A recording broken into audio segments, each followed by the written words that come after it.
মঙ্গলবার দুপুরে বিএফটিসিতে সম্পন্ন হলো তুমুল জনপ্রিয় চিত্রনায়ক এবং সংসদ সদস্য বীর মুক্তিযোদ্ধা আকবর হোসেন পাঠান ফারুকের দ্বিতীয় নামাজে জানাজা।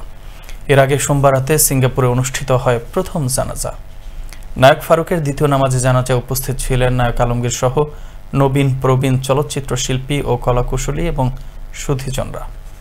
দীর্ঘদিনের সহকর্মীরা ছাড়াও অসংখ্য ভক্তকুল শেষ বিদায় জানাতে ভারাক্রান্ত হৃদয়ে জড়ো হন নায়ক ফারুকের প্রিয় আঙিনায়।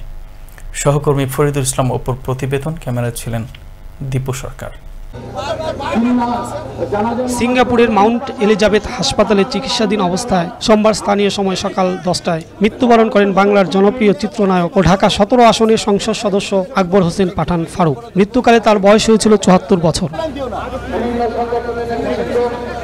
মরদেহ বহন করা উড়োজাহাজটি মঙ্গলবার সকাল 7:50 ঢাকার হযরত শাহজালাল আন্তর্জাতিক বিমানবন্দরে অবতরণ করে। বিমানবন্দর থেকে ফারুকের মরদেহ সরাসরি নিয়ে যাওয়া হয় রাজধানীর উত্তরায় তার নিজ বাসভবনে। সেখান থেকে সম্মিলিত সাংস্কৃতিক জোটের আয়োজনে সব শ্রেণী পেশার মানুষের শেষ শ্রদ্ধা নিবেদনের জন্য বেলা 11:50 তার মরদেহ শহীদ মিনার প্রাঙ্গণে নেওয়া হয়।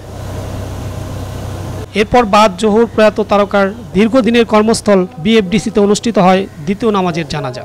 এ সময় বিএফডিসিতে নেমে আসে শোকের ছায়া। তার মৃত্যুতে আবেগে আপ্লুত হয়ে পড়েন সিনেমা অঙ্গনের সকলেই।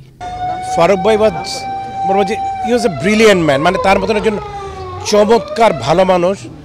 আমি জীবদ্দশায় আমি তো অনেকের সাথে মিশেছি, but he was nice to every people. 35 বছরে আমি মনে করি যে যিনি গোটা ইন্ডাস্ট্রির যে কোনো দুঃখে সুখে তাকে যদি বলা হয়েছে যে আপনাকে আমাদের প্রয়োজন, উনি একেবারে কান্ডারি রূপে উনি নিজেকে সবসময় প্রেজেন্ট করছেন। উনি আগেই বলেছি যে এত বড় মনের মানুষ ছিল। মিয়া ভাই শব্দটা তো খুব ভালোবাসার একটা ডাক, খুব কাছের একটা ডাক। আমরা বাংলাদেশের মানুষ কিন্তু বড় ভাইকে মিয়া ভাই বলি। এরপর বাদ আসর গুলশান কেন্দ্রীয় মসজিদে অনুষ্ঠিত হয় তার তৃতীয় নামাজের জানাজা। জানাজা শেষে তার মরদেহ দাফন করতে নিয়ে যাওয়া হয় কালীগঞ্জের পারিবারিক কবরস্থানে। আমরা পরিবারের পক্ষ থেকে পুরো দেশবাসীদের কাছে প্রথমত হচ্ছে মাফ চাই।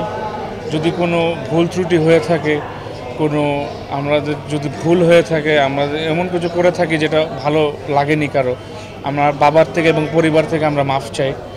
দ্বিতীয়, ওনার জন্য আপনারা দোয়া করবেন। ফরিদুল ইসলাম অপু, আনন্দ টিভি, ঢাকা।